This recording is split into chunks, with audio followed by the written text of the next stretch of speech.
I'm glad that we have a little bit of time to work on these, but if we didn't have any time, I would very easily sum up my critical side. First, I sum it up by saying bravo, because it was a beautiful performance.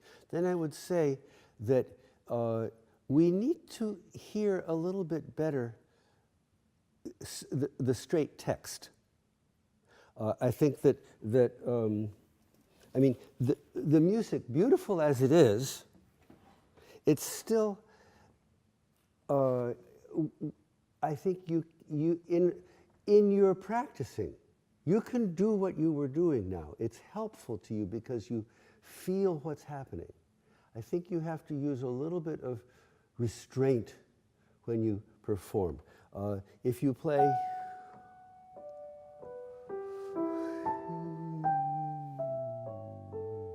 well, it's beautiful, it's full of sensitivity, but we will have the sensitivity inside of ourselves if you play.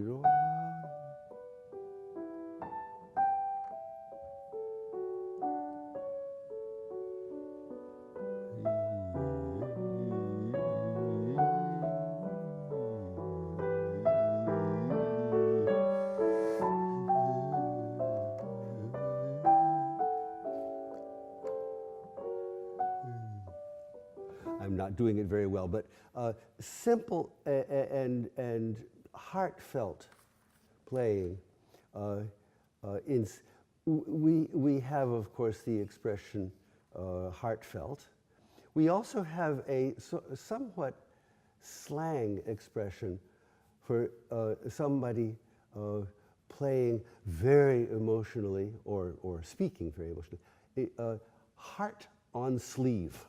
If you are wearing your heart showing exactly, oh, I think this is, oh my God, then your listeners don't necessarily want to be quite so close, if you see what I mean. Okay, very, very good. I'll just listen to a few bars of it and then we'll go to the next piece. From the rear view? Yes, please.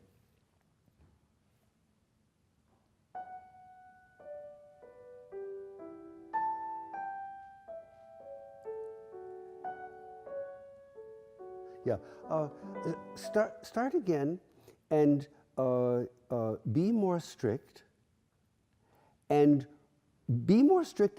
wish, because this is, now you are putting a restraint on yourself. Wish that you could be more open, but you say, no, I can't, no, I won't.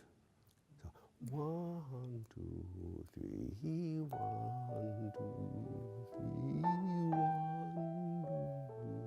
1, 2,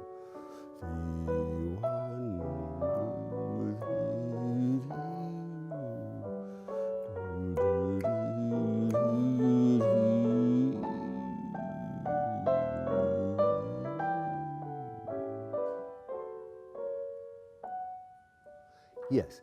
I would say that that's a better way to play this. The restraint that I was talking about is mostly in the tempo and the rubato. Non troppo rubato, tempo giusto, but the other things, you can allow them. The sound, play from here. So now you say to yourself, now I can make this gorgeous sound in D major. Let me hear. Right hand.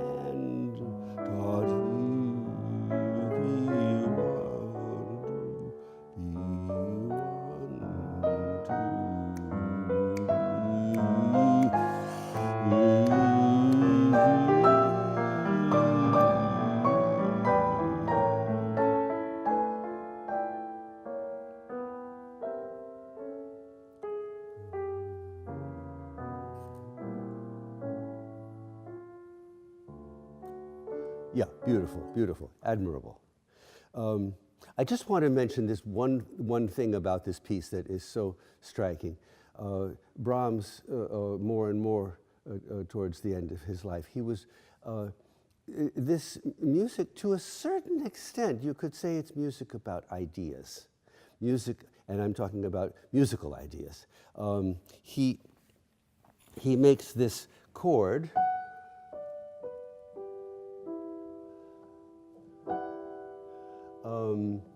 He's dealing with these chords all through this first piece, chords built as chords are built, on thirds. By the way, what does this remind you of a symphony of Brahms?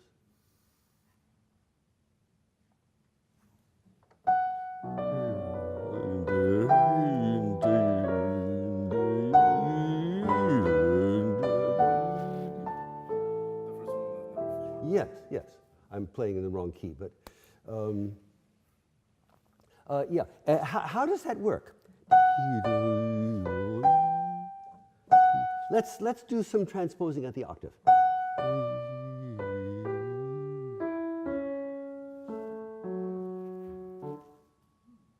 Interesting, huh? And Brahms is fascinated with these chords, and finally, at the end, he has the whole chord. The whole chord is written out. Yeah, why don't I have you play there? From here. And you know what I'm talking about. Yeah. That. Yeah. Show them. Here's the seven tones of the scale, all held as a chord together. So play from there. And it comes as the climax of this movement. Not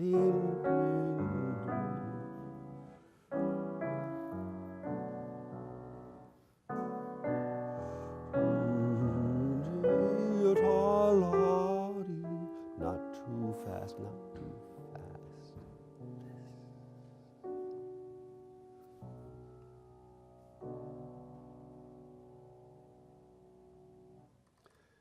It's sort of the ultimate bitterness expressed in the musical sound.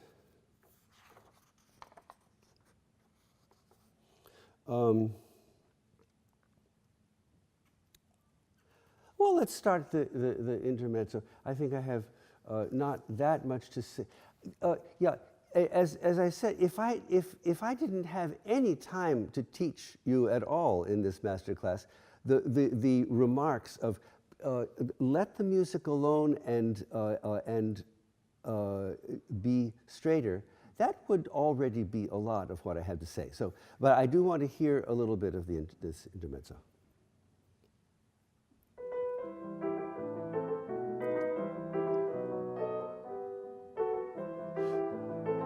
Yeah, it seems a little bit twitchy, is it?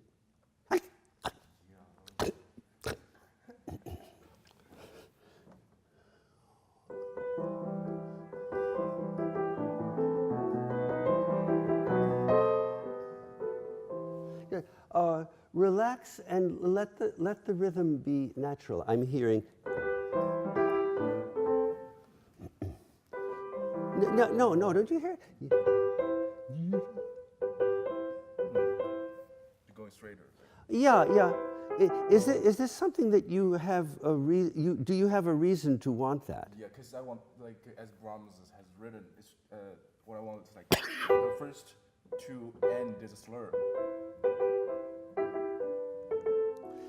Well, admirable, but the trouble is that that's not the impression that your playing is giving. Do it slowly, what you want us to hear, but play slower. No, really slow.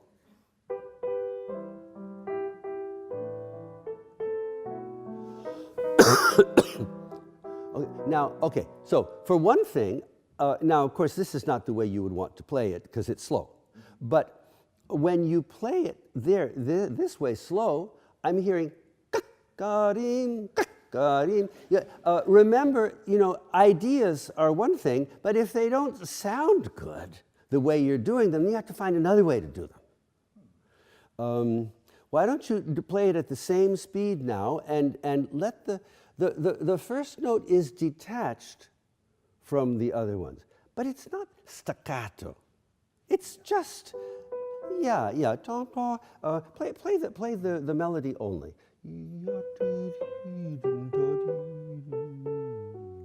Do that.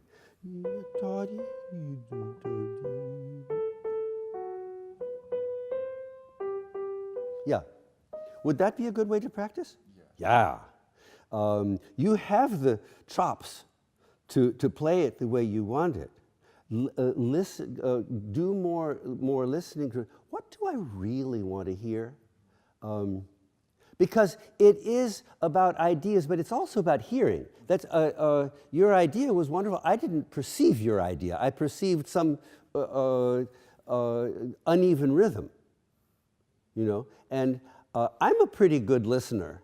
So if I didn't get it, then I think that, see if you can convey what you want to convey. I hate to say it this way. See if you can convey what you want to convey without getting weird.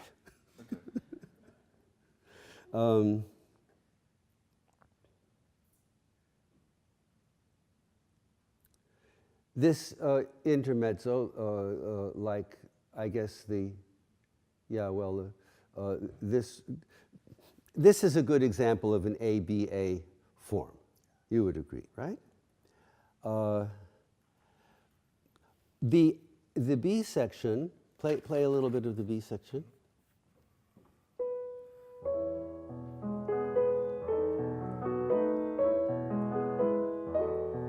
Yeah, and I'll just mention now, feel a little bit more of the dance in this, okay? Maybe a tiniest bit more flowing. You 1, 2, 1, 2.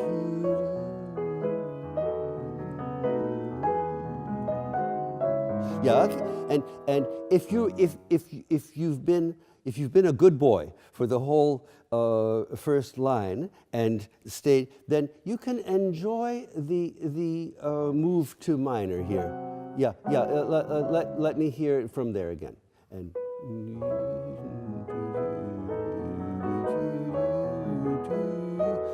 open.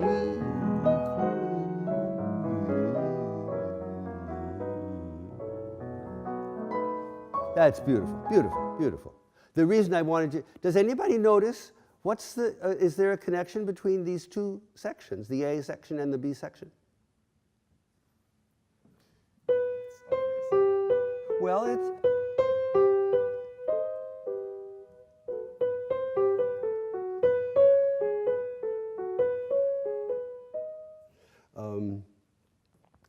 once you know it, it's very obvious. Yeah. And Brahms began to like to do that a lot. He would have contrasting sections that were really just the same material, just managed in a completely different way so that it sounds completely new.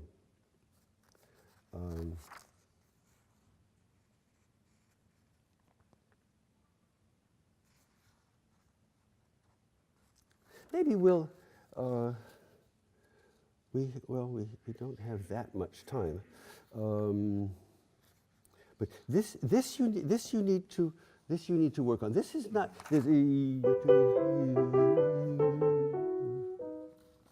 It's really difficult to get, and it's playing is difficult, but playing is difficult partly because hearing is difficult. Hearing,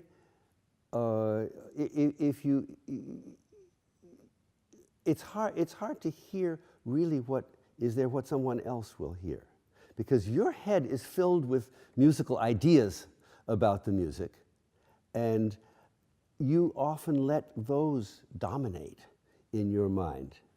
And they close out what's actually coming out of the piano. I think that's a point that I would like to make. And it happens to a lot of the most intelligent musicians.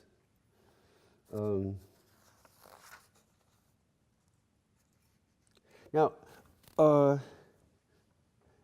it seems clear to me that you love to perform. You love to play in front of people. Is that right? Sort of, yeah. Sort of. You sort of love it. When you perform, do you find that that you give a little bit more expressive intensity? Yeah, and that's a sign of a good performer. And it is also it makes certain rules. It encourages certain rules about our work. In our practicing, we need to discover what's the maximum that we can give, and we need sometimes to give that. But most of our practicing, probably, for somebody like you, most of the practicing should be a little bit restrained, because you will give more. In the performance. Yeah, and if you practice already at the maximal level, then you will exceed that in the performance, and then it becomes a little Too much. yeah. Okay, let me hear some of the third intermezzo. From the very beginning? Yes.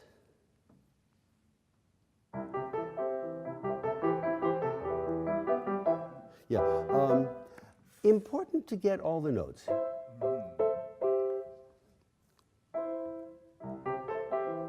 Yeah, wait. Just look at this, because this is practicing that you have to do. Right hand a little bit under tempo. Yum, bum, bum, bum, bum, bum, bum. Yeah.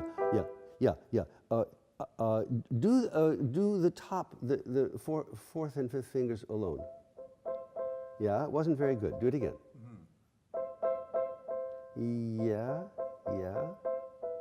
Yeah. That would be a good way to practice, wouldn't it? Sometimes I just focus too much on the voice line. Yeah, the voice line is the important thing after all. But if you don't pay attention to the other voices, then you have sloppy playing.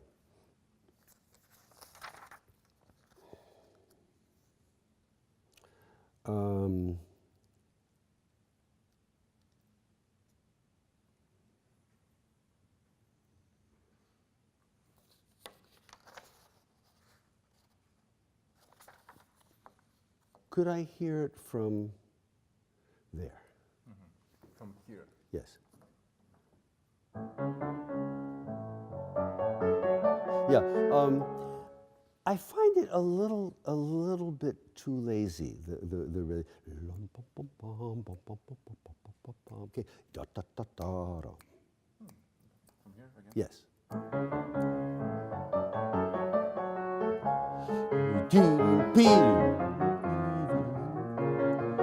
Crescendo, more pedal.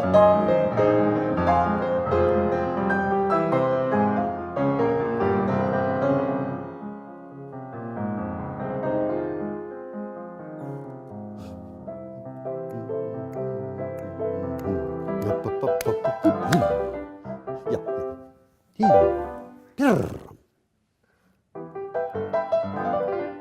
That's better. Yeah. Again from here, let's hear the B flat and A.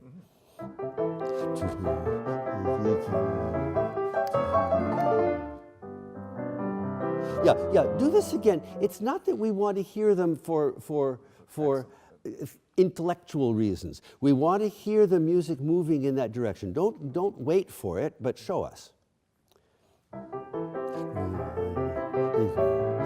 Yeah, right. A touch of pedal on the B flat and on the A.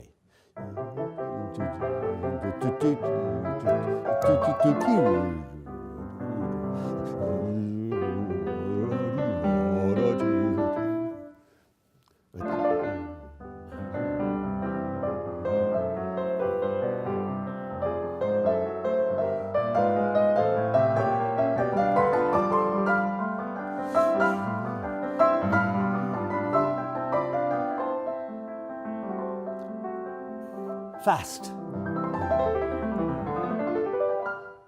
Yeah, but your fingers are too noisy. Otherwise, it's perfect. From there,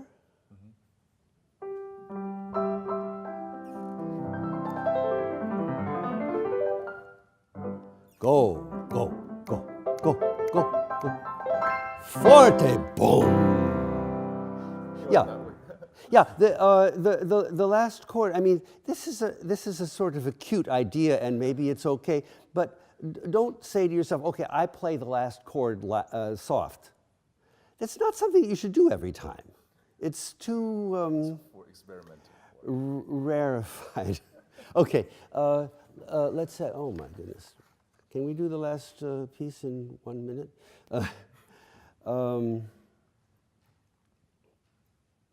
Okay, let me hear the beginning.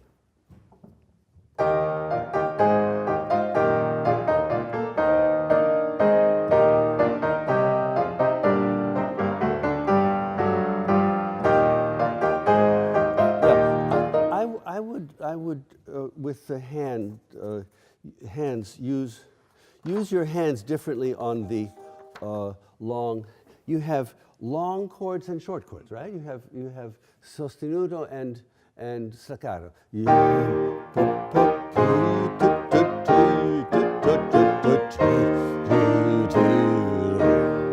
Bom, bom, bom.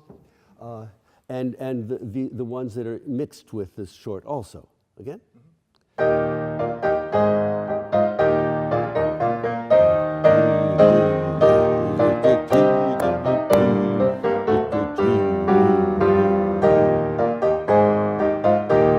Crescendo.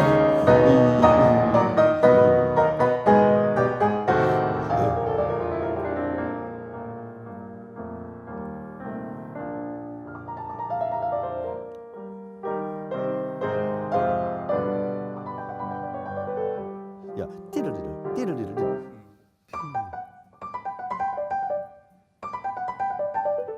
Diddle-diddle, diddle-diddle, diddle-diddle. Yeah. Yeah, I would even do that. Yeah, I would even do that here. This is we'll play this soft, yes, but still a little bit of spark on the top note. Crescendo. Yeah, yeah. You can allow yourself a little bit of time in the big crescendos. It seems now a little bit too careful about the timing.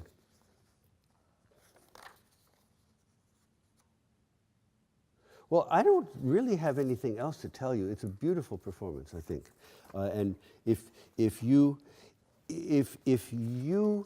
restrain yourself in the expression just a little bit, so that we have some feeling to do for ourselves. Thank you so much. Beautiful, beautiful.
Okay,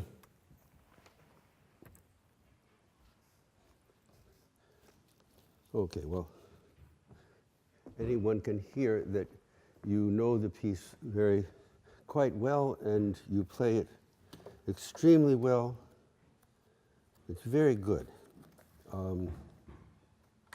I think that somehow the deep, deep emotions of the piece, except for a few times when I really felt that it came out, like the end. I thought the end was quite beautiful. Most of the time, somehow, the emotional understanding of the piece seems to stay within you. This is a very difficult notion to deal with. How do you learn to play so that the feelings that you know are in the piece, that we will feel them? Usually, and of course, teaching, you see, teaching is part of the problem. Teaching should be the solution. Teaching instead, so often, is part of the problem. We listen, we say, now you should do a little more of that there. No, don't do too much there. Play louder here, play softer there. Oh, I have to remember all these things. And soon it's really difficult. So, to me, it's even surprising that there's anybody who can survive the kind of teaching that we typically give, because it seems to take all our mind off of the inner core of the emotional, spiritual core of the music. Yeah, if you learn Islamic, well, yeah, I mean, there's not that much inner core there. You have a lot of notes to learn how to play. Here the notes are usually easy, and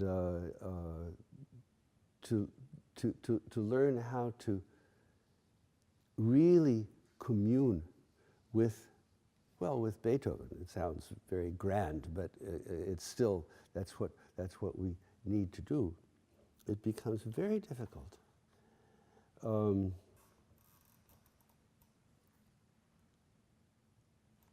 Now, in the beginning, I'm tempted to say, why don't you play? And I will have you do that, but I want you first to realize that when I ask you to play these chords, I want you to play all the notes together, all the notes together, all the notes together. Not finished. Oh, yeah. But why do I want you to do it?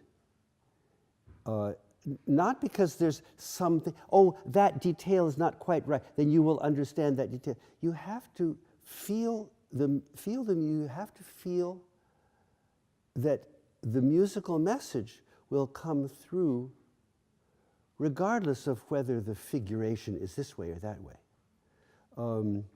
So as you play these 4 bars, so 3 2/2 bars, half, whole, whole, whole, half. Listen to how the harmonies move from one to the other. You don't have to play fast, you don't have to play slow, you don't have to play in any tempo. I want you to listen to each harmony. You listen to each harmony, but it's even more, listen to that join where one harmony turns into the next harmony. So you listen to the 2 chords, but you listen even more now.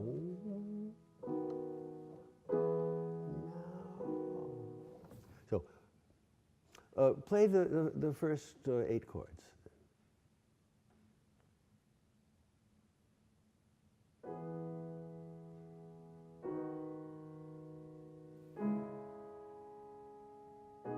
Yeah, it would have seemed to me, this one goes just a little bit, it falls a little bit. Now there again, now I'm doing the thing that teachers do. But I want to tell you, I don't want to tell you to play it softer. I want you to listen so that you will play it the right way. Your listening could produce a chord that's quite different from the way I would have played it. But if you do it well, I'll be convinced. That was good so far. Actually, all of it was good. Just listen again. Do it again.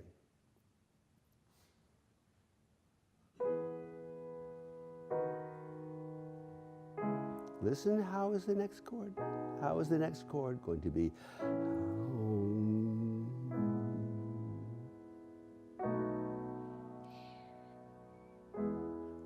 Yeah, I think that kind of listening, that kind of practicing is very valuable. I'm not saying you don't have to practice your fingers and practice the notes the way Beethoven wrote them. You do. But those notes, the way each time you play them, they are, we hope, informed by what you have learned to feel when you play like that.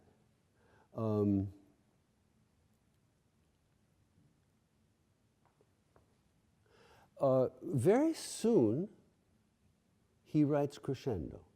Can you play from there again and take a little bit of time here, and now why is the crescendo there? You don't have to answer my question in words, but I think you know why the crescendo is there, and there's the modulation and everything. We're going someplace.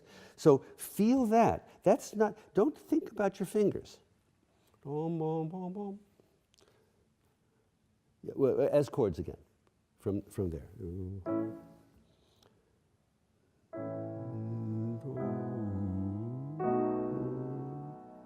Pause.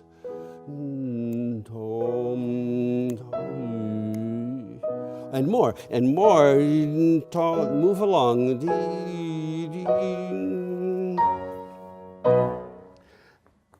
You always have to hear that resolution until the last moment. You go right towards it, and then at the last moment you turn away. Right? Maybe you should think about that a little bit, and everybody should think about it a little bit, that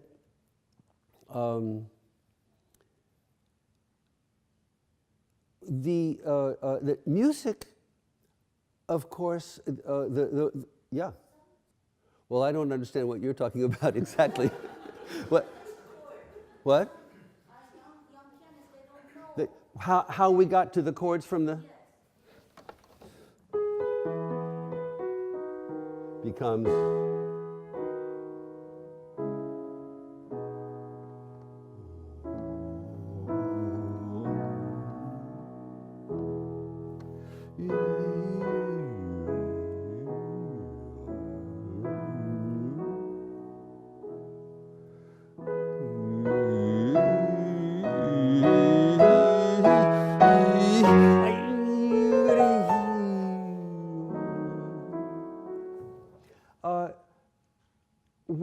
When I get there, if I'm really listening to in my imagination, then when I get there, then I know how to express it.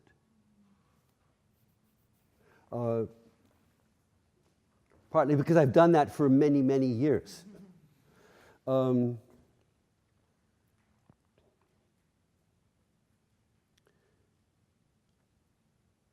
Now, when you get here, again, what you need to be listening to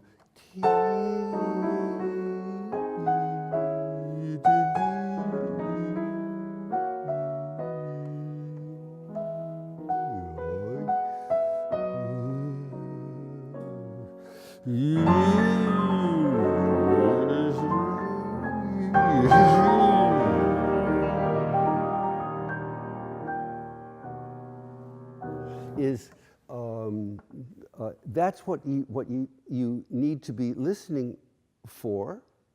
And if you play it in some form that is other than the way it's written, that will wake your ears up and it will wake your heart and your understanding and your spiritual connection with the piece. It will wake them all up so that you hear it more the way it is and the way it has to be. Yeah, I'm sorry. This is really tough stuff, and I think that a lot of the younger kids are being left behind, and I don't exactly know what to do.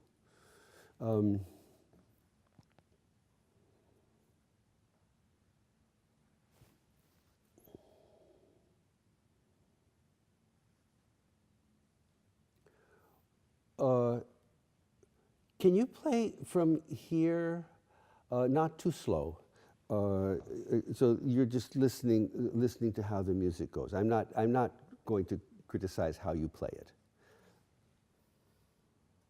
1 and 2 and 3. Go on. 4, 1.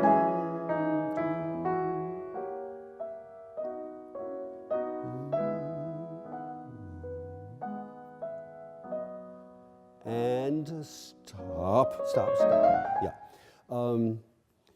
Now, this music is very expressive and beautiful. It's and although this is late Beethoven, it's still, this music would have been completely understandable by Mozart. The harmonies move.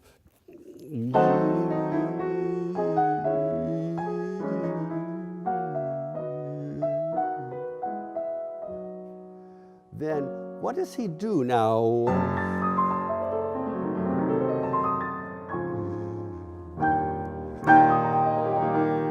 This is late Beethoven. This is something that Mozart would have said, what? This is not music. You're not obeying the rules. This part, can you tell me, there's a very simple way to answer my question. Can you tell me what this music is here? From here to here.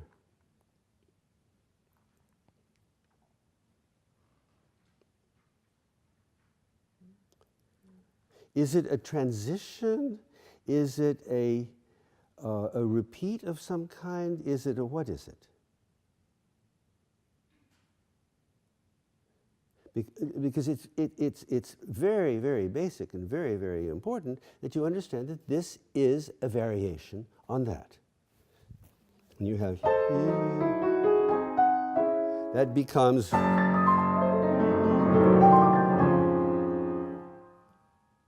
and then this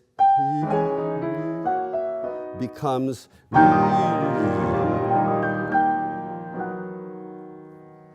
you see, so this is a varied form, much more advanced harmonically, much more strange and new especially for the people of 1820 even. Wild stuff. And as you play it, you need to be listening to it as the variation that it is.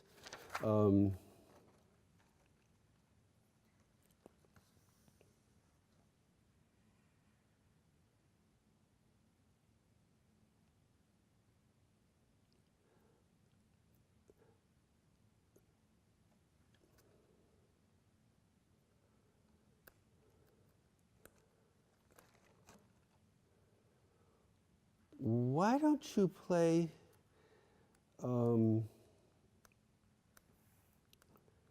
from there and go on? And it's hard to do this. We have so little time. Play from here and keep on going and listen when you get over here. Listen to how this vivace music comes back again, not too fast, and the moves from vivace to adagio. Everything is with heart. And you're listening and you hear, yes, there's the vivace again. Yeah.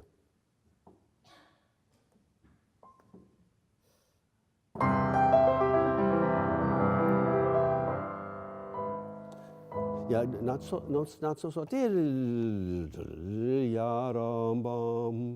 One and two and three and.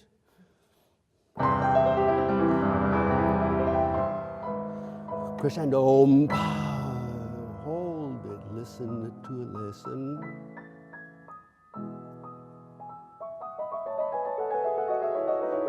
Crescendo, crescendo, crescendo, crescendo, crescendo, diminuendo, diminuendo.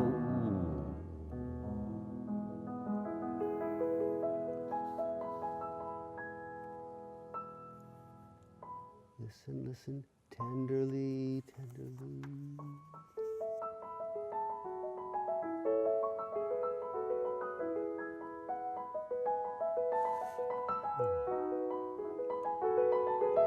Crescendo. One and yeah, okay. And like so many other places, why should you think all the time about, I have to push my sound out, I must project? You don't have to do that.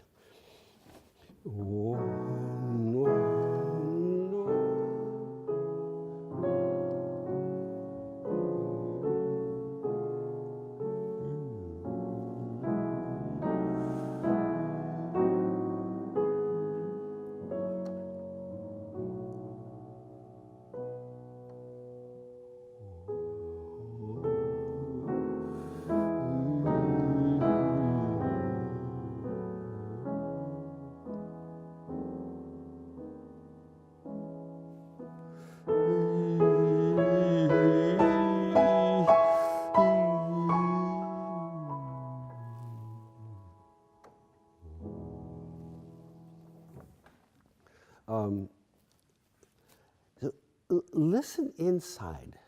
Listen inside. Feel. And if you play the way you play, because you practice that way, you are bypassing the most important thing, which is the emotions.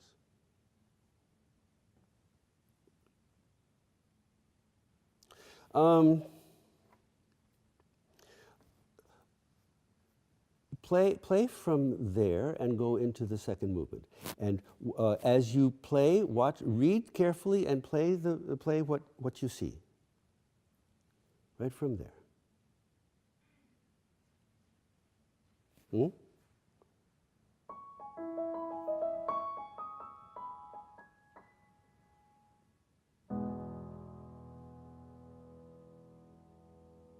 Going into the second movement.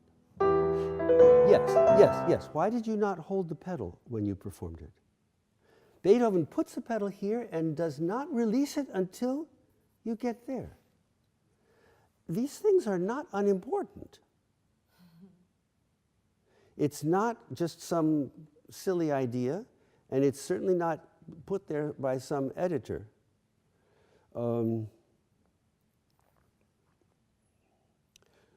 So do that again and listen to the chord for a while, and then, this needs to wake us up. Yeah, you see, and there again, what I'm saying is that in order to do this right, you have to be one of the audience. You have to be feeling. You have to be listening and be put into a state of total peace.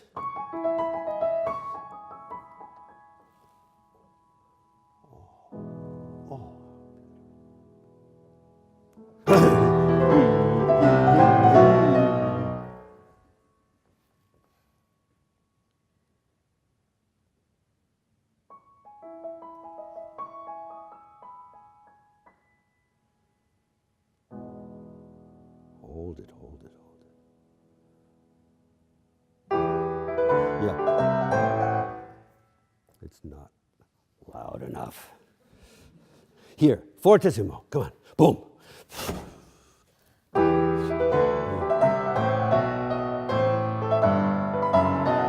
Okay, now, good, much better. Now you do have to be careful about the sound, and what you have to be careful most about is your left hand thumb is too loud. The bottom note can do more of the work. Um, now, it's not good to play too loud and make ugly sounds, but you know what? It's better than having everything frozen and pre-prepared and you just bring it out again at the time of the meal. It has to be coming from your heart. I liked it, despite the sound, which was not wonderful. I liked it so much better.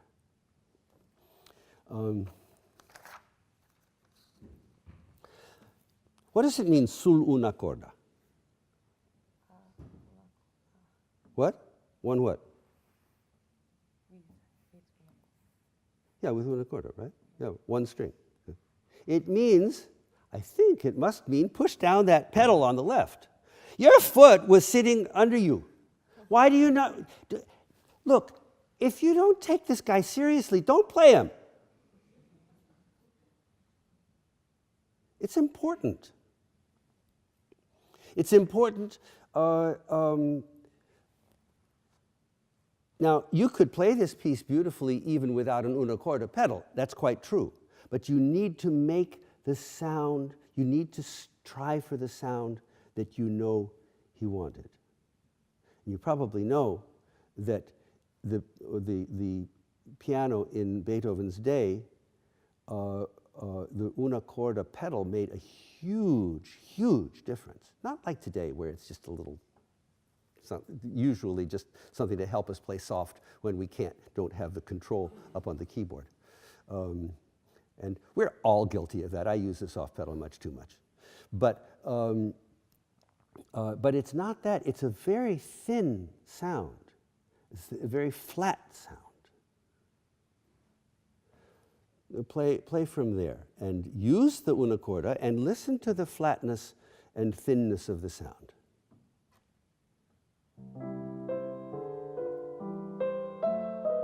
Yeah, you're not playing that right because you're not listening for the thinness. A little bit more empty.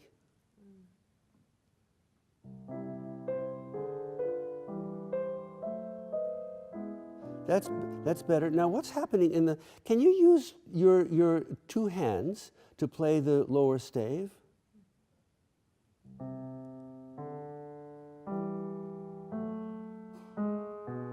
Yeah, so it is anyway two voices.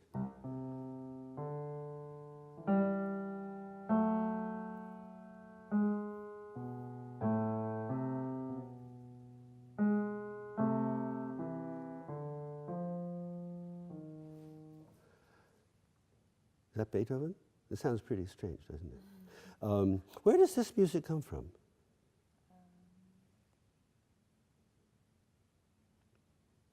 You really need to think about these things, you know. Look at the bass line of this.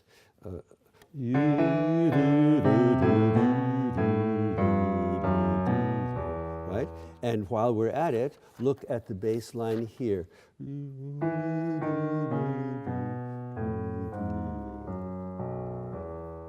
It's the same bass line. And here, he has taken the so here it is, right? Here, what is this?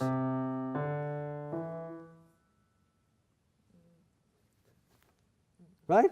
Inversion. Okay. And in canon, or sort of fugue form. Okay.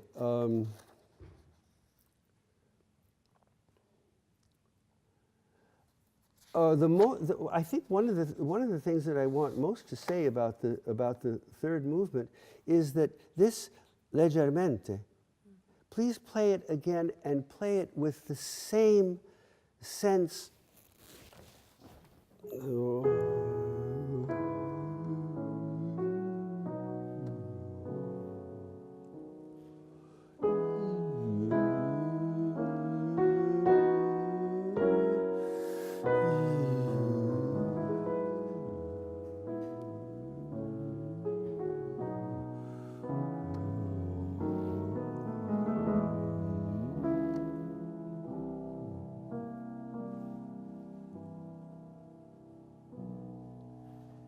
This is a sort of a prayer or something, don't you think?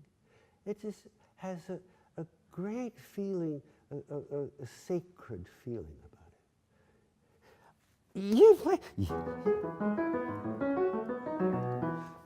I don't think it's jolly. I think it's still holy.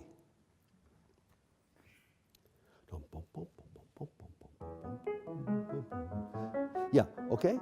Better let the right hand be just a tiny bit less staccato, and I think it'll be better. It'll closer.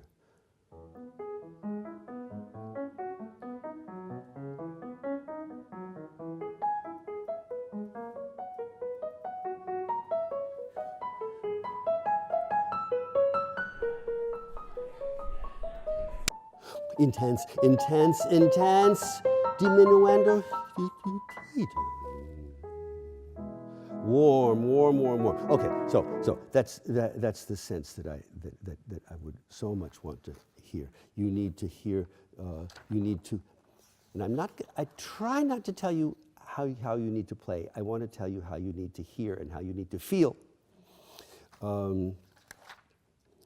Here, the counterpoint is so important. We hear always from performers. But here is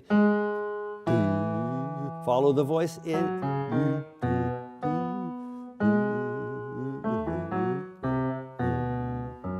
Okay, what is that? It's the theme. It's absolutely clear.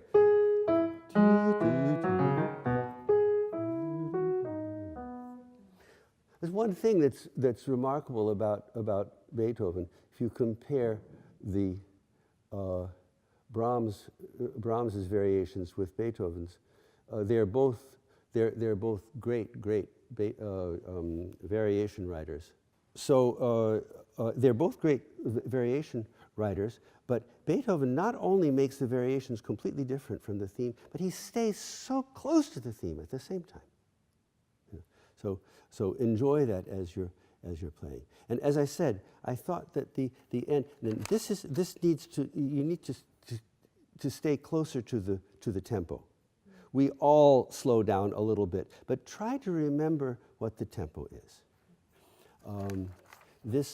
All of this was some of the best playing that I thought that you did. Okay, thank you very much.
Okay, thank you, Xiaohui.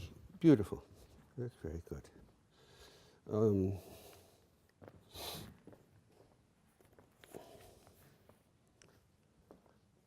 I would say I would tend to talk along the same lines as I did about Opus 109, that you need to get in and play the feelings of the music.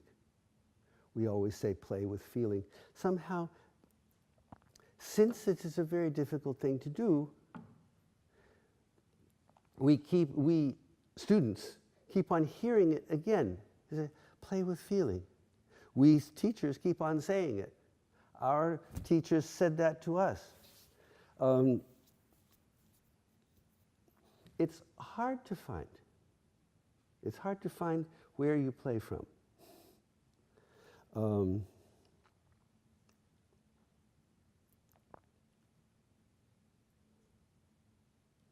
The feelings and the strength of those feelings, that's one side of it.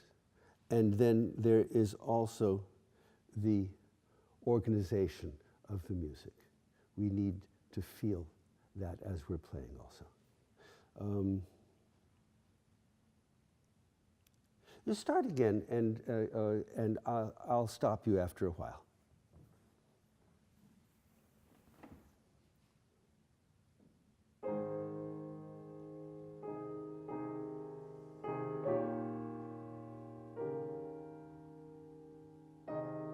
Yeah. Now, I would say that was very beautiful. But there is a problem because it's so slow and it doesn't seem to be going anywhere. And so, and this is a sonata movement. You know, we have to have a sense of a sense of movement, a sense of going where we need to go. So maybe you even have to sacrifice a little bit of that beauty. One, two,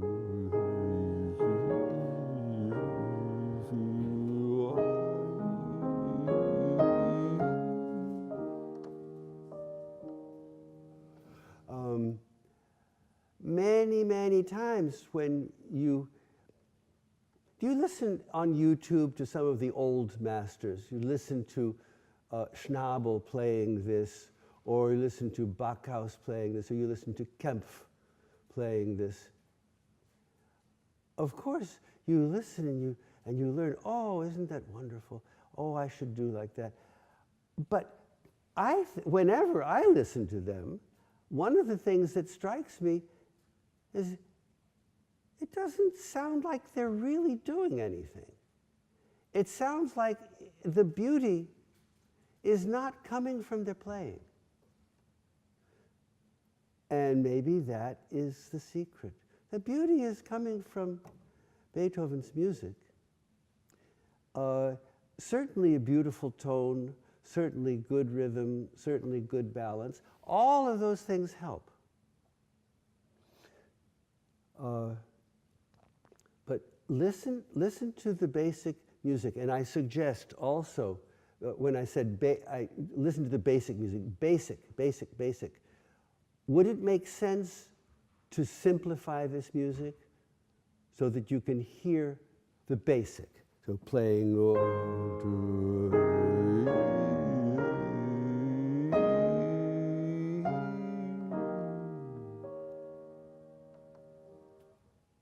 Do you hear one of the Beethoven overtures in there? I can't remember if it's Leonore 3 or what it is.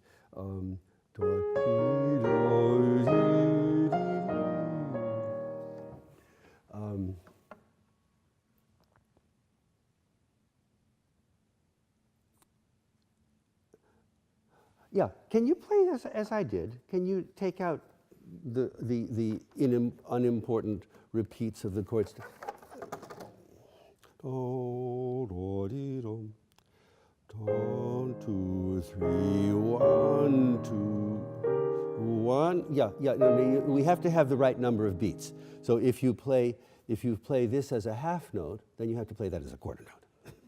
1, 2, 3, 1, 1, 2, 3, 1, 2, 3, 1, 2, 3. What happened? So either you 1, 2, 3, 1, 2, 3, or if you want to, but we need to hear the underlying structure. So play half, quarter, half, half, tom, pom. Yeah, yeah, yeah. Okay, do it the other way now. Da, la, da, dum, bum. 1, 2, 3, 1, 2, 3, 1, 2, 3. What? Well, no.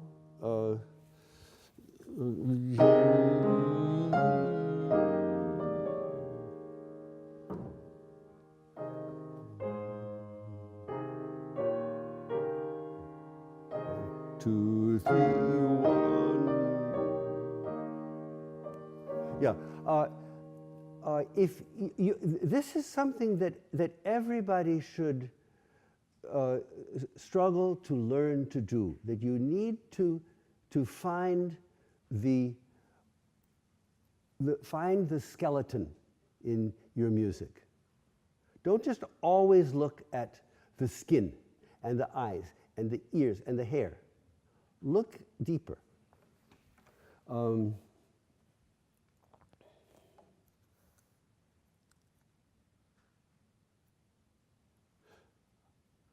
So what a person should do working on this movement, I think, is to play 2, 3, 1, 2, 3, 1, 2, 3.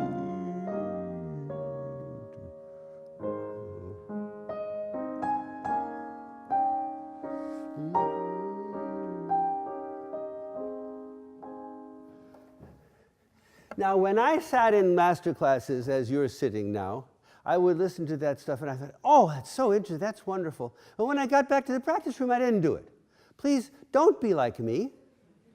Don't be like me.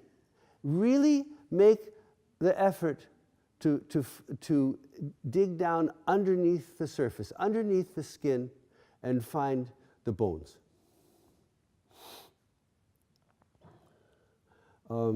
Play from here. Play as Beethoven wrote it.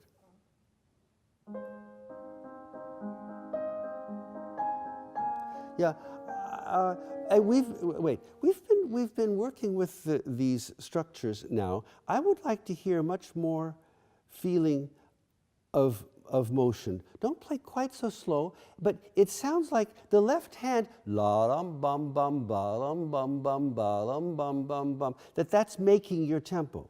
You need to make the tempo according to the quarters and according to the whole bars. 1, 2, 3, 1, 2, go. 3, 1, 2, 1, 2, 3, 1, 2, 3, 1, 2. Sing, sing, sing, sing. 1. Yes, yes, yes, yes. Actually, I don't think that's too fast. But even if it were too fast, we need to play in our practicing, we need to play at all tempos so that we gradually get a feeling of how the music really goes. If I were an artist instead of a musician, and I wanted to draw you, I want to draw that girl, that nice, cute girl that I'm looking at. Do I just look like this? No, I'm going to look at you from the back. I'm going to look at the back of your head, because that's going to inform my sense of how the face is.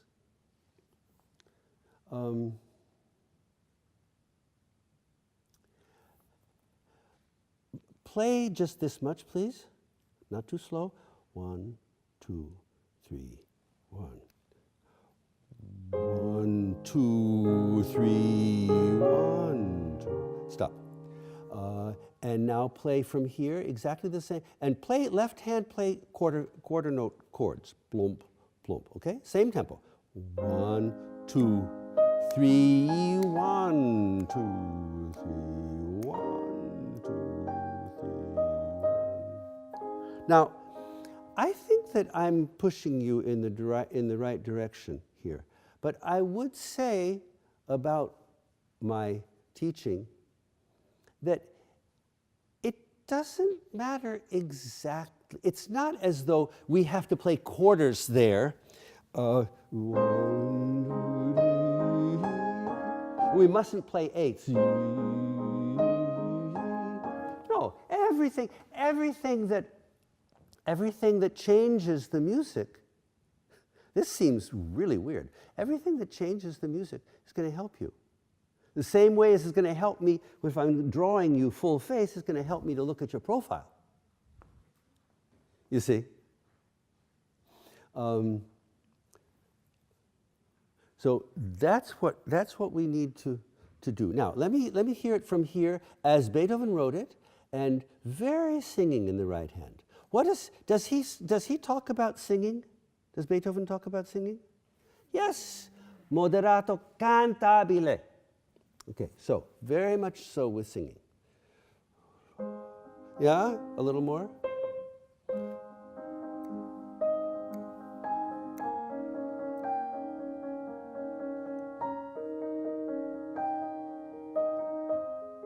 Yeah. Can you play in such a way that we don't hear da-lam pam pam ba-lam pam pam ba-lam pam? It's somehow, you're not playing it very loud, but somehow it's so much there.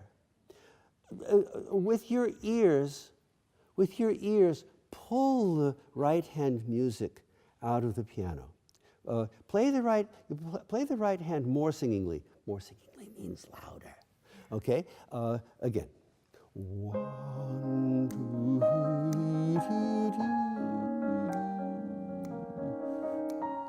Yeah. Okay. Again. Play in time. I heard.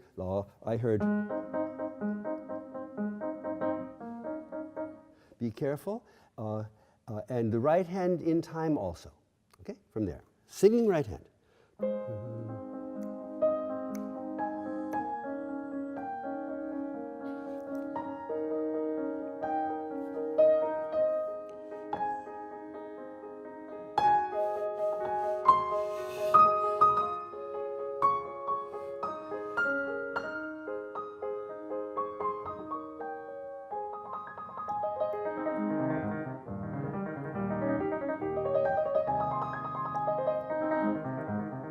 Yeah. And again, the right hand is there and we are supposed to hear it, but somehow all I'm hearing is can you calm it down so that we don't notice the individual notes? Play from there.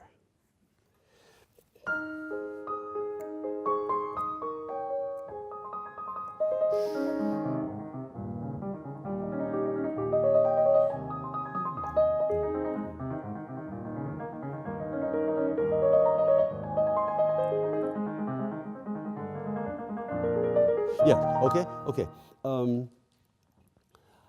Now we're beginning to hear some of the actual details of piano playing. The right hand still needs a little more practice because you need to be able to play it loud enough to sing, but you also need to get sometimes very, very soft. You're not doing that really very well. Why don't you play from here, right hand alone, a little bit slower, and try to make it just the way you want.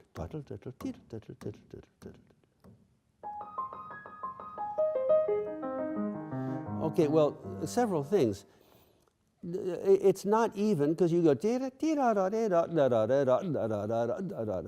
can't do that. And the other thing is, do you see the little staccato dots? They were not Beethoven wrote them as dashes, but Handley doesn't want any confusion, so they change it. Spark on those notes. Bim, bum, bum, bum, pom. Yeah. Let this one be the strongest one. Bim, bum, bum, bum.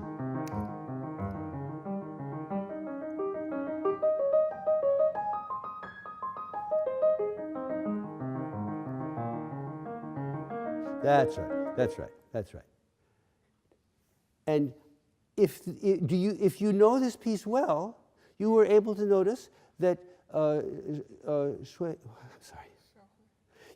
Xiaohui knows it well too, and as she's playing, she plays 6 staccatos in the first bar, but only 3 in the second bar, and 6 in the third bar. This is also important.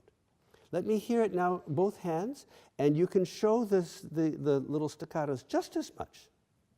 Both hands, pedal. Back to the tempo. Yes. Yeah?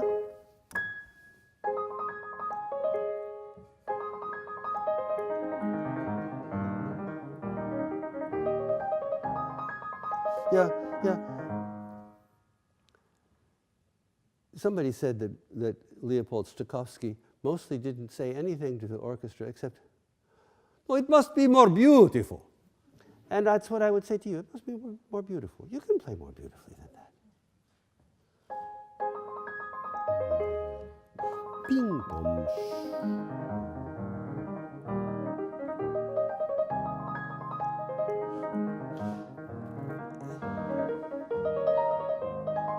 Yeah.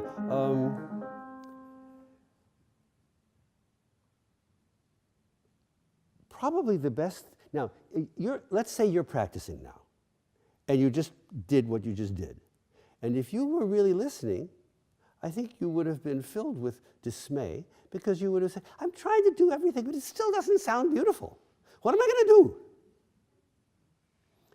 So at that point, if you're practicing, I would say you have to stop thinking about all of the other things, about the little staccatos and about, make it really, really lovely and gorgeous.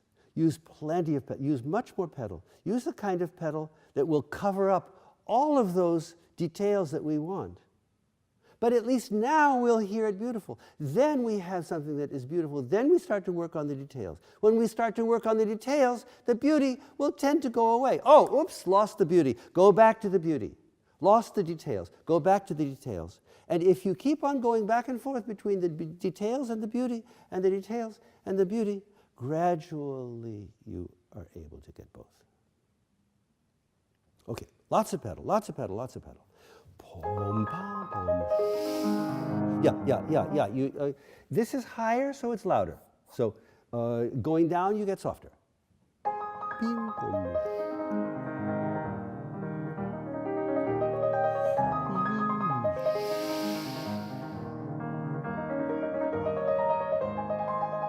Yes, okay.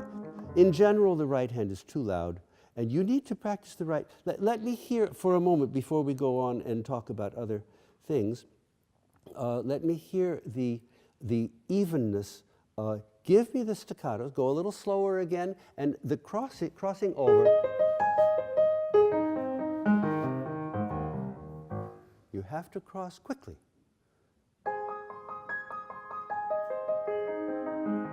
That's right. Now, let's say that you're practicing alone. That sounded good, didn't it? You heard that it was right, the rhythm. So now what's your next step? Most people, even if they know it's wrong, most people will say, well, maybe that was enough slow practice and let me go back to concert tempo. Instead, think, this evenness, what's the fastest tempo that I could do it and keep this evenness perfect? Perfect the way I got it now. Probably not much faster. So do it at that tempo. If it comes out good, then you could, it's still under concert tempo. If it comes out good, try it a little quicker. If it doesn't come out good, the second time or the third time, then you step the tempo back. You, as a practicer now, as working on your music, you decided that I have to have this evenness. So I'm going to try to not let it go.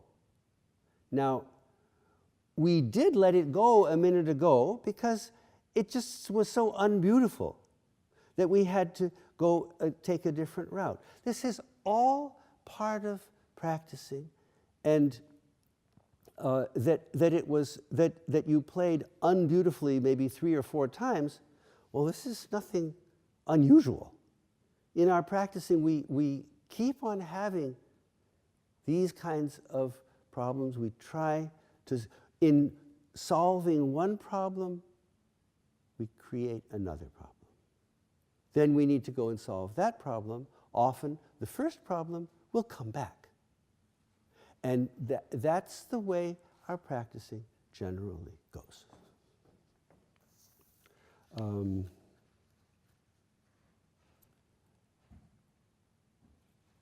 Now, I'd like you to listen to the big idea. Still lots of pedal, not too loud. And as we move in here, this here, when we have that's the big news. Everybody says, oh my God, we're going someplace. We have D naturals. We have, all kinds of things. It shows that we're modulating. So that's what you're listening for, but please don't make too much crescendo, and don't stop too much, and keep on going.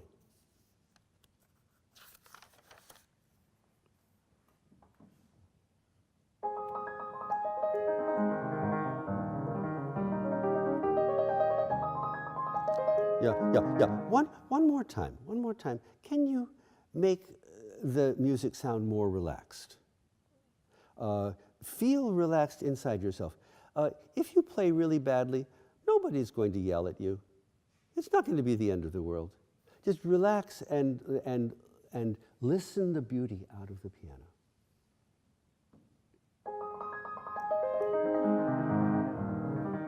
Quiet. Lots of pedal.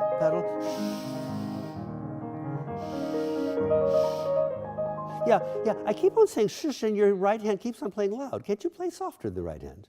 Oh, I thought I should come out to you. What? I thought I should come out, the right hand should come out to you doing that. So Yeah, but when I keep on saying shush, then go play softer. You know how, when your mother told you to shush, then you got quiet, right? Here.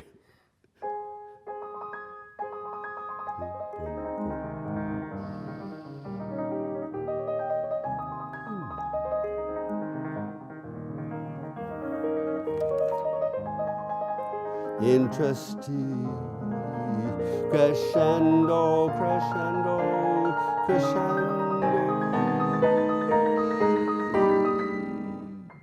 Yeah, I see it even written here. No big break, please.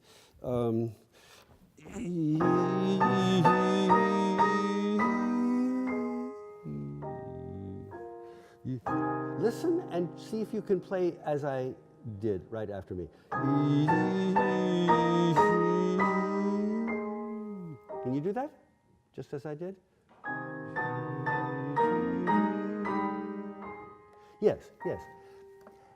Can everybody understand that if you play the way I just had her play, that you can hear what's the right amount of time to take across that important break.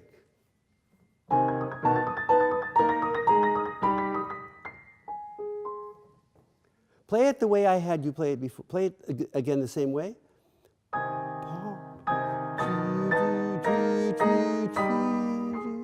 Yeah, and now play the way Beethoven wrote it. 1, 2, 3, 4, 1, 2, 3, 4. Yeah. Now, that was not perfectly good, but don't ever worry when you're practicing. Oh, now I've prepared. Now it has to be perfect. No, you just try it. It wasn't bad. Do it again like that, and don't worry about don't worry about it, but do listen to it. Do listen to the result that you're getting.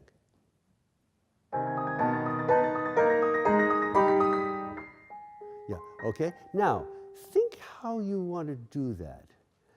Maybe it would be good to be just a little bit getting softer in the last eighth. Do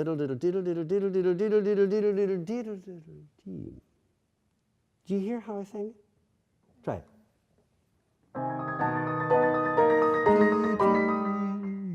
Yeah, I would not lift the hand high in the air. It makes life much more difficult.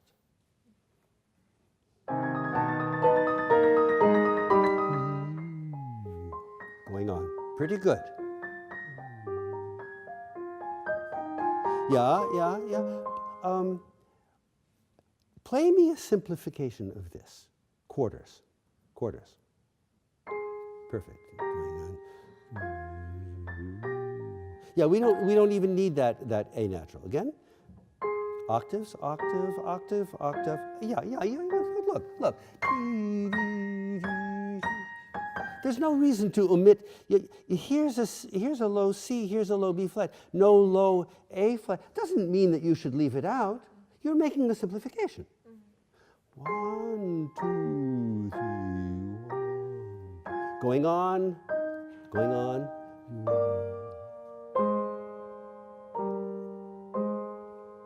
Yeah, why are you playing twice as slow now? Ti-dum, ba-dum, ba-dum, ti-dum, ti-dum, ba-dum, ba-dum, dum, ba-dum, ba-dum, ba-dum. Yeah, you see your left hand is wrong because you're playing the appoggiatura note instead of the main thing. You have to play A, G, F, not B, A, G. Right? That's right.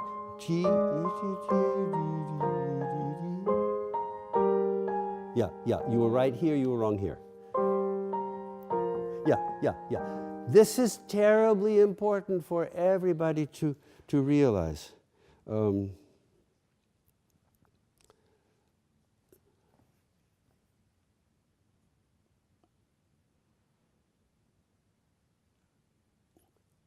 Now we will have closed this part up. Watch out. Play me your left hand here, please. This is something should happen in a lesson, not. Yes, that's right. You played.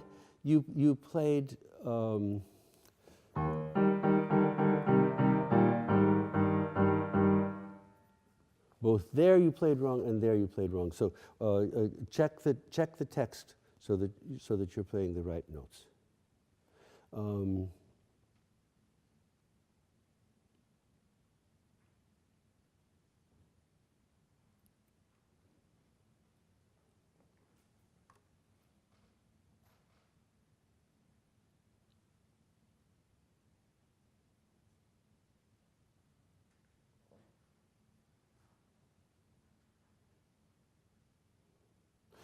What you played here sounded actually very good, but it's not what Beethoven wrote.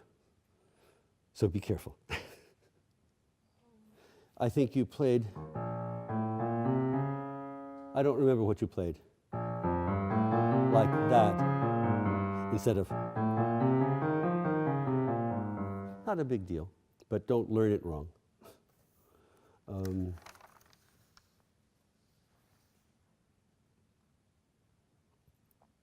Now, in the recapitulation, we have.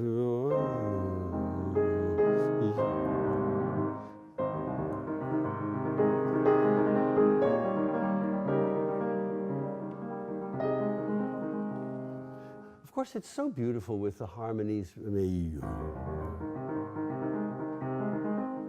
a little bit of pedal. Don't forget that that is not just pretty harmony. It really comes.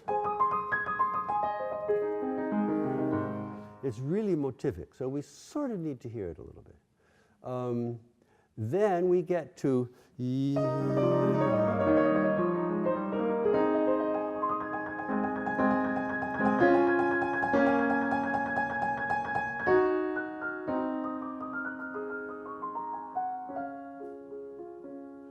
Now, it's a mystery to me why at least half of the students that I hear playing this piece here, this is not a very important point, but it's a point about reading. Why, when it's written with an E flat tied, that people play, why did you play the E flat? Didn't you, somehow you can't see that line there? That's a tie, right? So don't play the E flat. So I think that we really pretty much have to stop here. There's a lot more to talk about. I would, yeah, it's a very hard piece, but we've sort of run out of time, and I wish that we had had more time, but we didn't. Here you're very soft.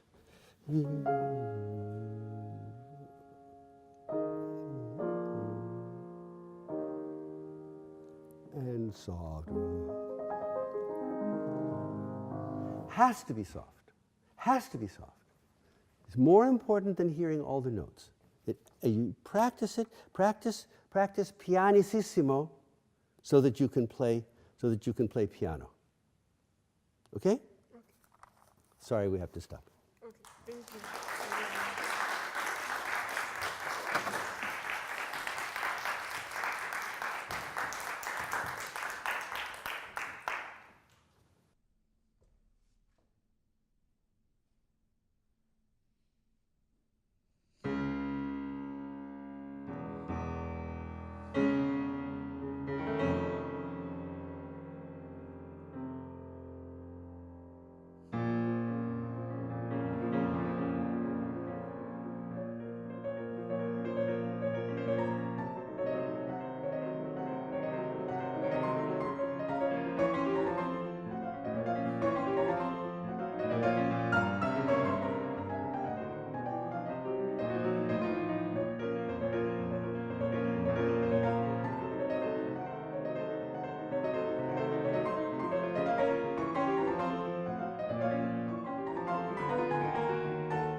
Okay.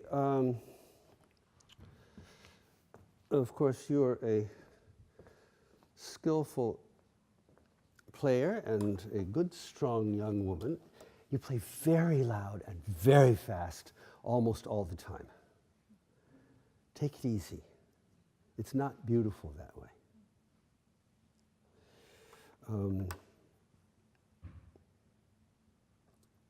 I have a lot of details to tell you, but what I really want you to remember is that don't play too fast, don't play too loud, and play beautifully.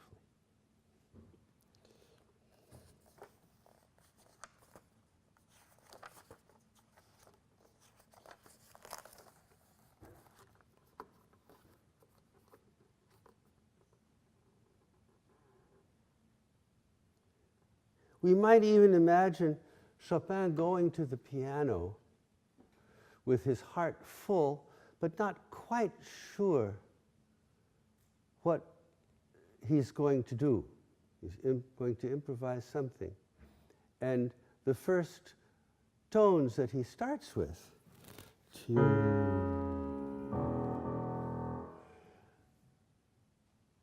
what key are we in?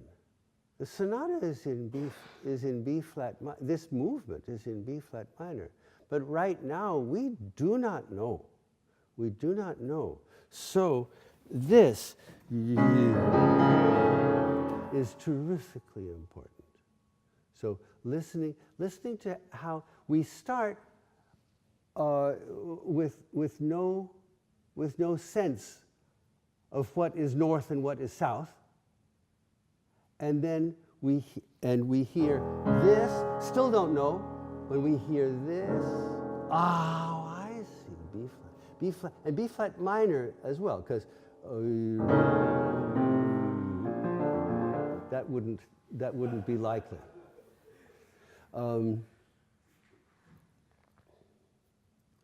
Okay, so what I think I would want to say to you, as I was telling you that it was too loud and too fast, and it is, but instead of thinking, oh, well, I have to just play mezzo forte all the time, rather think that you want to push your emotions that you, which you are using up to triple forte even, push those emotions, force your molto forte playing, the loudest that you should do, force that playing to express all of your passion. Just somehow do it. Don't take off the limits and bang the piano. Because, I mean, that's not a nice expression, but that's really what it sounded like sometimes.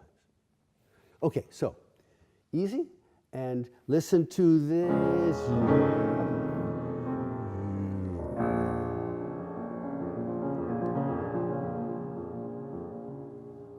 I think that's fast enough.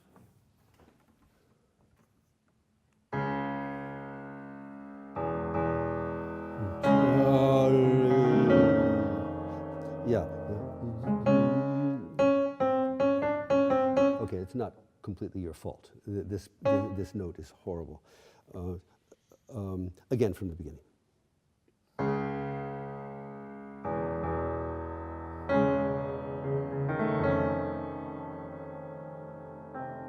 Going on.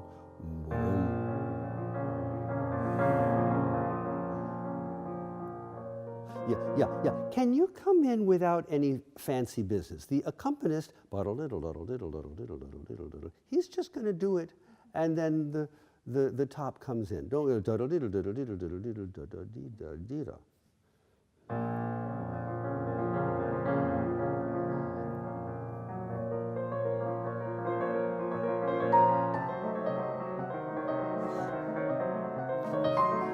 Very good, very good, very good. Don't forget that. This is on a higher level, right? This is. Of course, it's agitato, but harmonically, this is relaxed. This is not relaxed. So let's hear that right from there.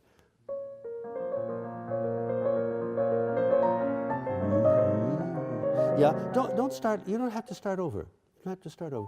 In fact, Chopin even gives the pedal for the first 3 measures, and then changes the pedal here. He does not ask you to change the pedal there.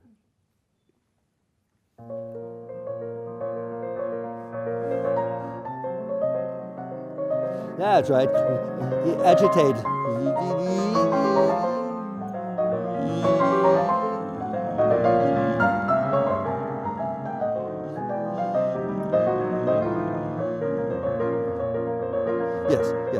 Yes.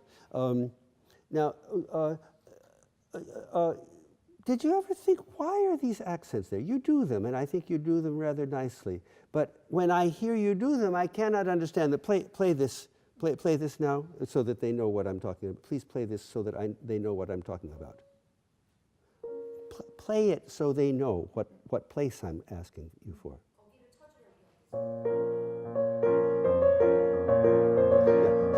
Okay, so we need to feel that those accents are reasonable, that they're logical.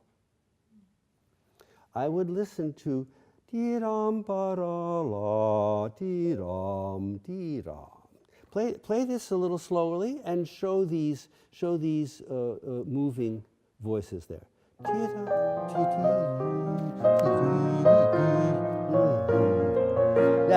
That's right. You feel it? You see how it works? Good, okay. All right, from there, going on.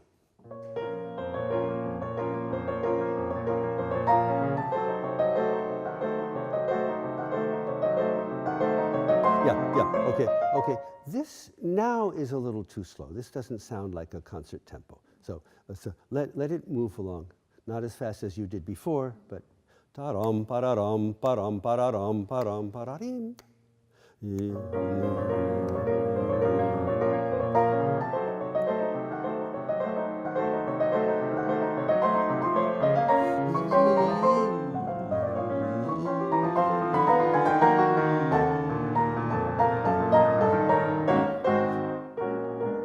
Yeah. What's the real melody here? And? No.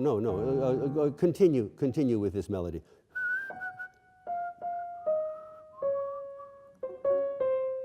Yeah. It doesn't make any sense if it doesn't continue. Play that again. Yeah, that's right. So now play, and let's try a little harder to bring that out. Don't play, no, it sounds like an ambulance, you know? And that was not his intent because they didn't have those klaxons in those times. Yeah. Still fortissimo.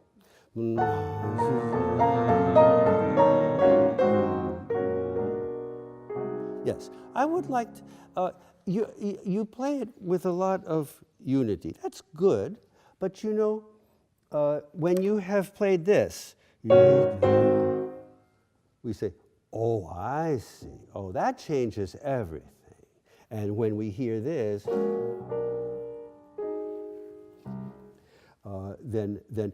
see, this needs to come down, I think, a little bit more. Can you do it from there and keep on going?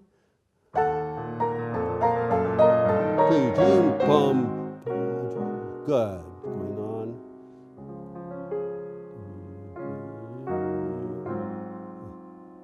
Yeah. Count more in whole measures.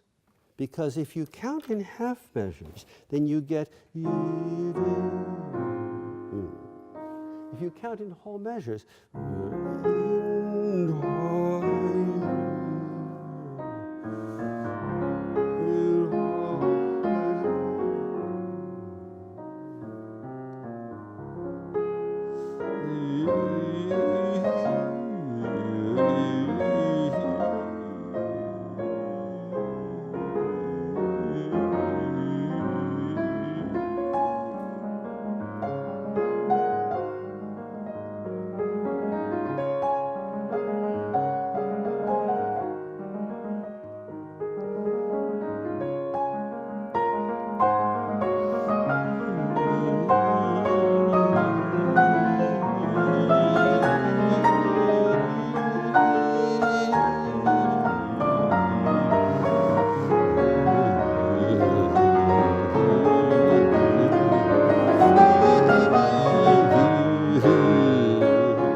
it through nicely, and you have to, I'm sorry to tell you, you have to deal with the pedaling pedal problem. Here, play here. Yeah, okay. Now, we have a lovely chord in the pedal. Now play here. Okay, go on, go on, go on. Now we have an ugly, horrible, half-naked chord because you don't hold you are unable to hold the F, so you're left with this. This is not major, it's not minor, it's dead. Okay? And that is one of the reasons why Chopin always expected grace notes and arpeggios to start on the beat, not before the beat.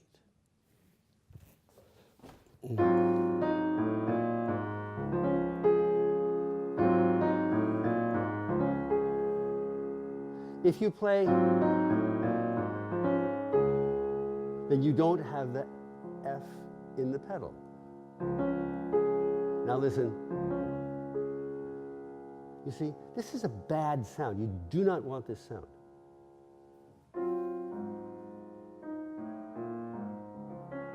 Good. Going on. Same thing. Excellent.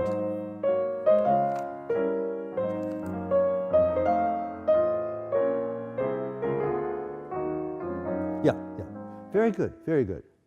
Did you ever try to do that before? Yes, I actually did it, but I changed it to. Why? Never mind, don't answer.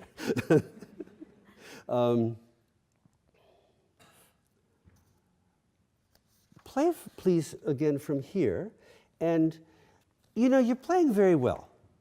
I've heard so much good playing here. I'm going crazy. It's excellent. But I'm not really feeling that you're feeling anything. When you get here,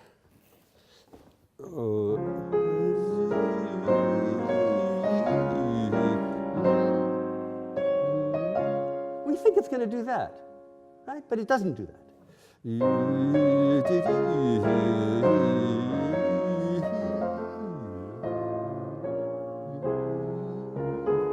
We're finding our way back to D flat major. Listen to the feelings of the harmonies.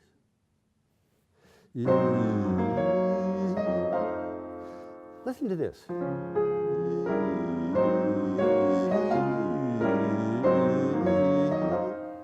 That doesn't do anything, right? I played it just as if it were the same harmony again. So always responsive to what's happening in the harmony. Harmony is what drives 18th and 19th century music. It's harmony is in the center.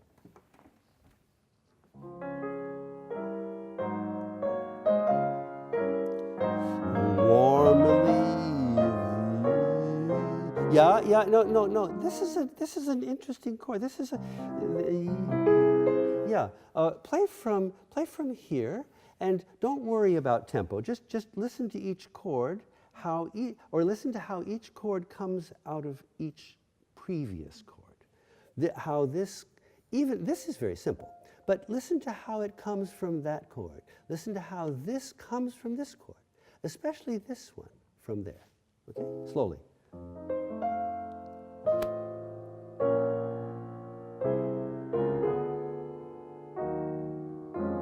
Yeah, good. Do it again and see if there's some places where you want to show something a little bit more. If not, don't. It was fine. But if something goes to your heart, something about this chord or something about any one of those chords, if you feel like showing it a little bit, if your heart tells you to do it, it's probably good.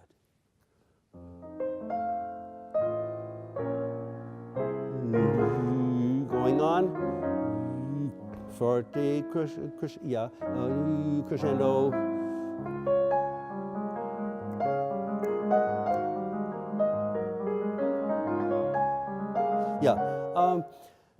Does the melody, this is a very important point, I think we forget it all the time. Does the melody go like this?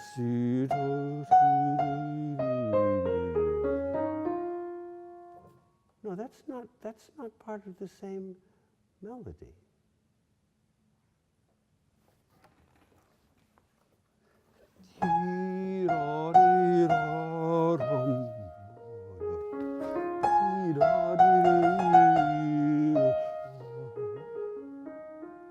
Right? Let us hear it that way.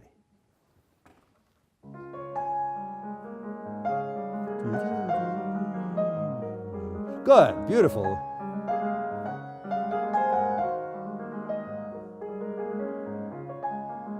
Yes, yes, yes. And we want to hear how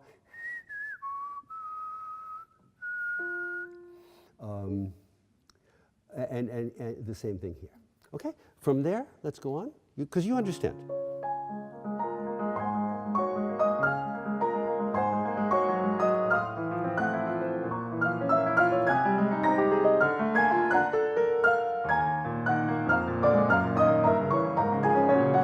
Yeah, okay, it's good, but I would love to feel that we are a little bit far from our goal of our harmonic goal here, but here, play this.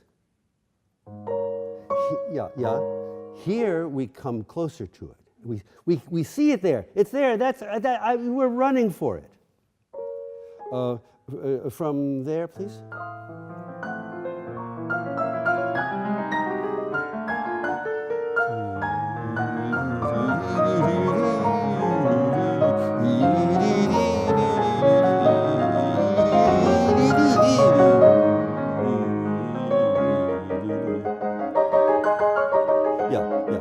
And this passage is very difficult to make sense of.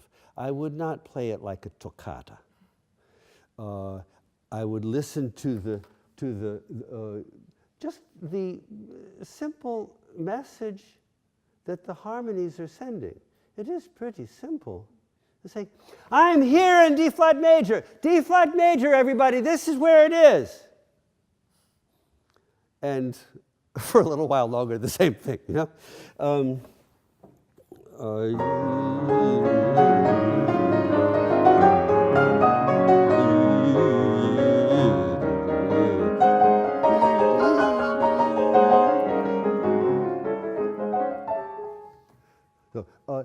Somewhat insistent.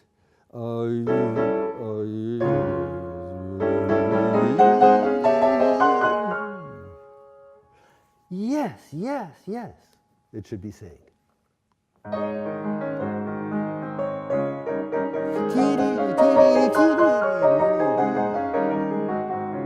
like it.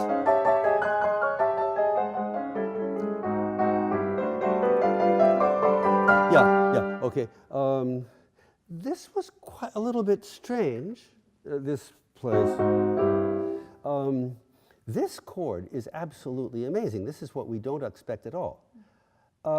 Don't forget, though, that this is just business as usual. This is the chord exactly what we would have expected, and it is the chord that we got back here too. By the way, in theory terms, first time it's the dominant seventh. The second time it is a German sixth. But the theory side of it is not important to us, except that it always feels different.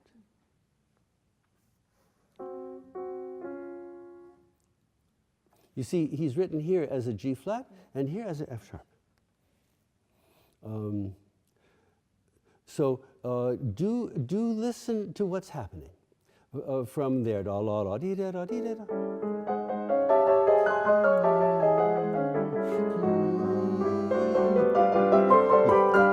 Yeah. Okay. So a little bit more just for yourself. You don't have to teach the audience.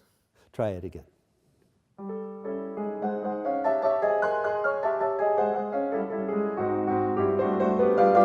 Good.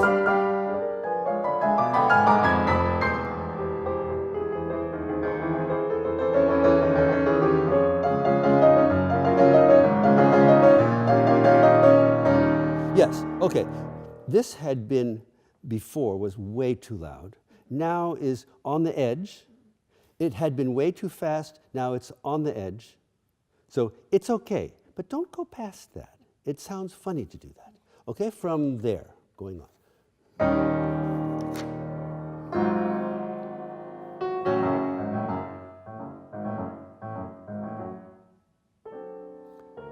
One, two,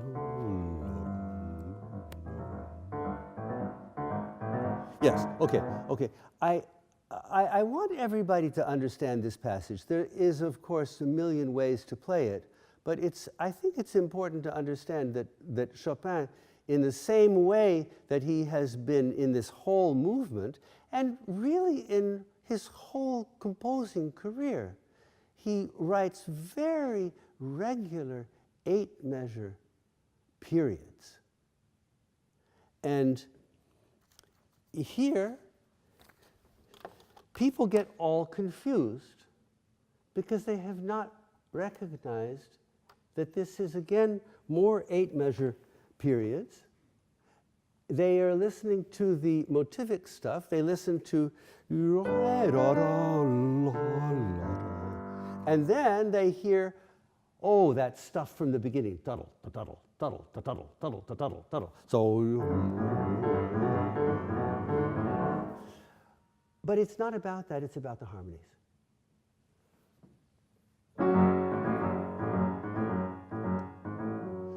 4 and 1.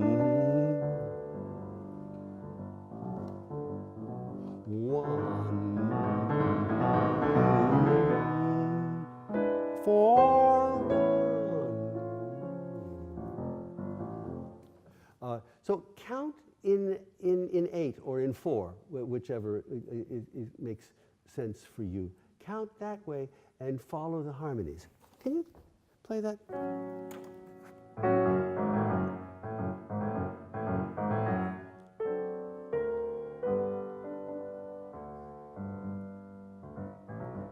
End.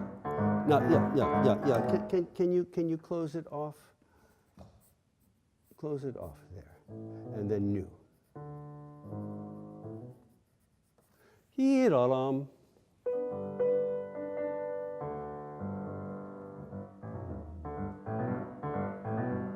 What? Do it again. Do it again. You added an extra one.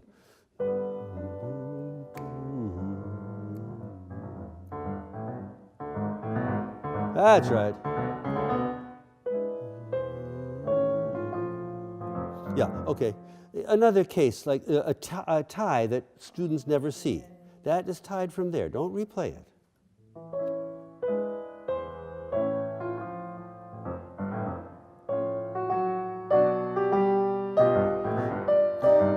Yeah. So this is, take a little bit of time here. This has been very harmonically, the word is used as transient. It's moving. All the time the harmony is moving. Now we have a place where we're going to sit for, at least for 4 measures. It's very clear we're in C minor. So show this. This is a little bit new and a little bit definite. Okay, from there. Yeah. Okay, again, mostly for you.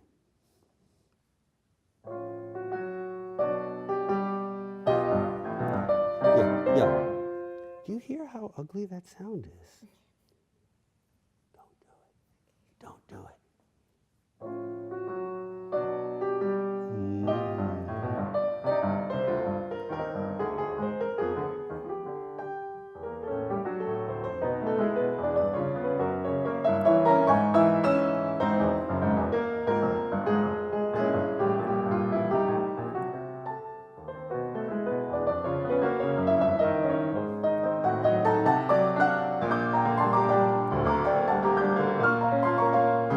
Yes, okay. I finally heard a note that was too soft.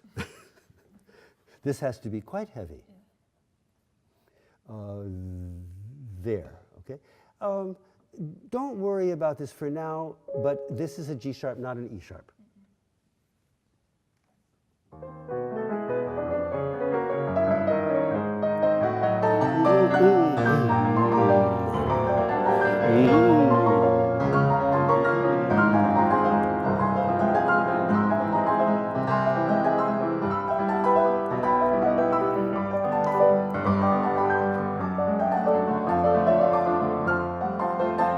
Yes, yeah, okay. And this is sort of the high point of this passage.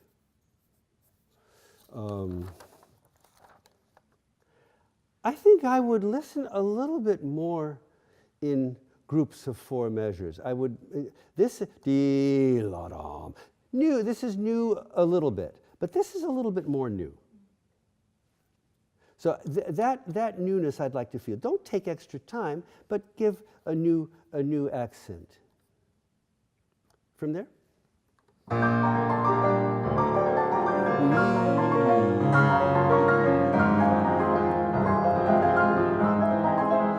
New.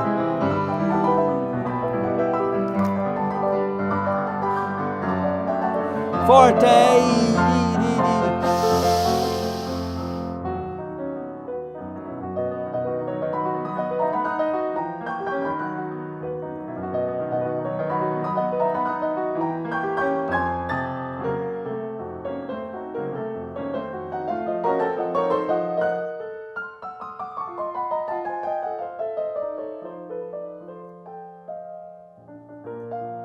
Yes. You don't have to punch it out and show everybody, but do listen a little bit to this rhythm. Bum, bum, bum. Why? Bum, bum, bum, bum, bum, bum. Okay, take it, please, again from there, and do listen to that, but it's just part of the whole story. You're coming down, this was very loud, and you're coming down, down, down here to sort of a mezzo forte. Okay?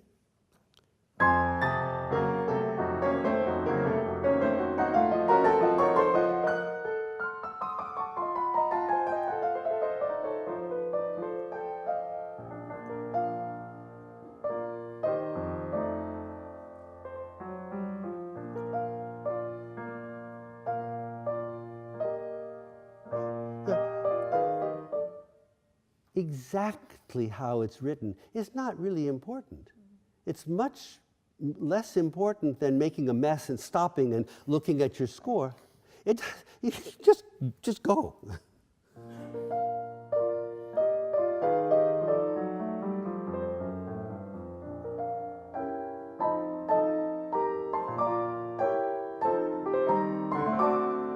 Yeah, I'm going to ask you to play one more time here. It does seem to me often that all of the beautiful details that Chopin has written in there, instead of their going to your heart and you hope in feeling them that your listeners, that they will go to their hearts, it sounds like, oh, this has all been well learned. I can do this, I can do that. I am really on top of this piece. It's not good to not be on top of a piece, but we'd rather hear about the emotional, spiritual beauties, which are, as I said before, especially our harmonic. So from here, this dee da da da dum da da dee da da da dee, an extra one. Not he didn't do that the first time. Okay, from there.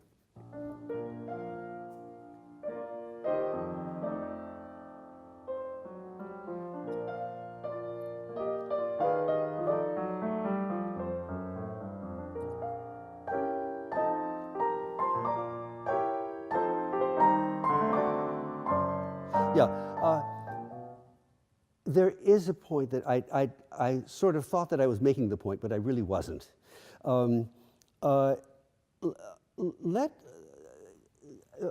Here, I don't feel this new enough.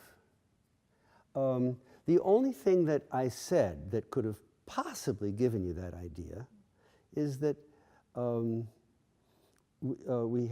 we're all the time, these things are that you practice them, that you got them. Let's hear not only how beautiful they are, but how they influence the flow of the music. Start a little bit more new here. In fact, I mean, what you have to do is to be always listening to the music that you're playing, and always with fresh ears, subtly redesigning what you're doing. Just a little bit more this, a little bit less that. As you're playing, every time is going to be a little different if you listen with fresh ears. You understand me? Okay.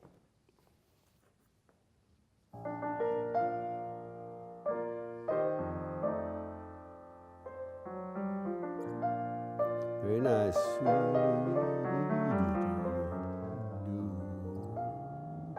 Very good, very good.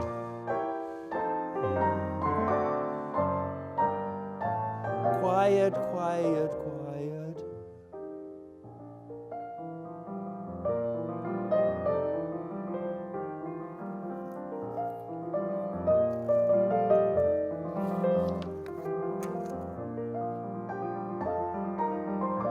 No, no, no, do it again. Up, up, up, up, up. Yeah, yeah, okay. So feel that. It throws the melody in the air, and it comes down on the second half of the bar. A little bit late, hopefully. A little late here.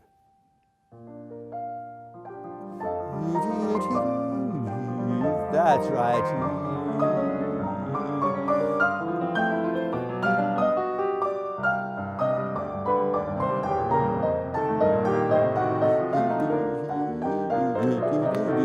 Yeah. Okay, a stretto like this, we should feel as though it happened at the last moment, that we could not control it. Don't like wait, okay, now I say, okay, now it's time for the stretto. Not like that. It should come up from within. Don't play too fast. The feeling, I think, is that we don't have time for all the elegant niceties that we had in the exposition. We've been swept away by passion. It just it goes straight to the heart of the matter. Many Asians will not know our legend from Greece that Alexander was asked. There was this terrible, complicated knot that everybody had tried to untie, and nobody had been able to. They showed it to him. You are so great. Let us see you undo this knot. He looked at it. He took his sword and cut it. Great. So much the better. So that's the way that we deal here. Okay. From there, you see the tempo is starting to get out of control here, and so we just make a run for it. No.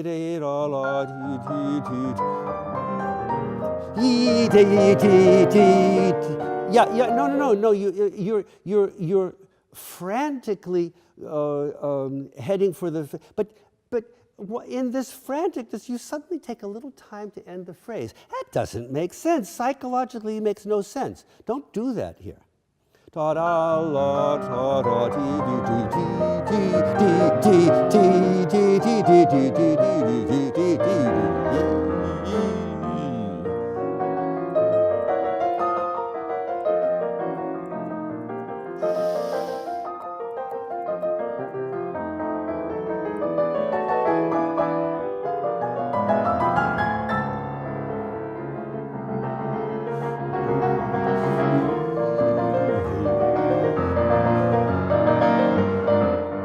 Yeah. We heard these so clearly.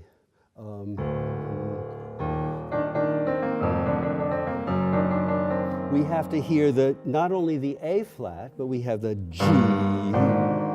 We have to hear that. That's the way, and you can take a little bit of time here just to regain your balance a little bit, and then again pushing.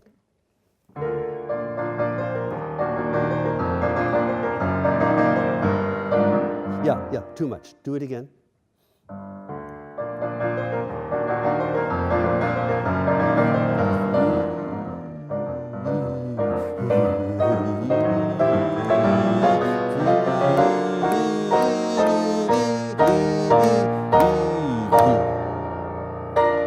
Wait.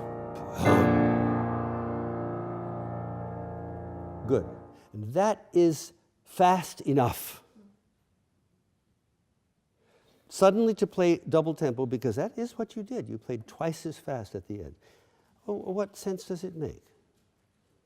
You know? And the more you practice it that way, the more you think, oh, that's the way it goes. So instead of getting better, it gets worse. Because you don't feel it as a strange thing. No, this is much better. Very good. And this was excellent, what you did here. Okay, bravo.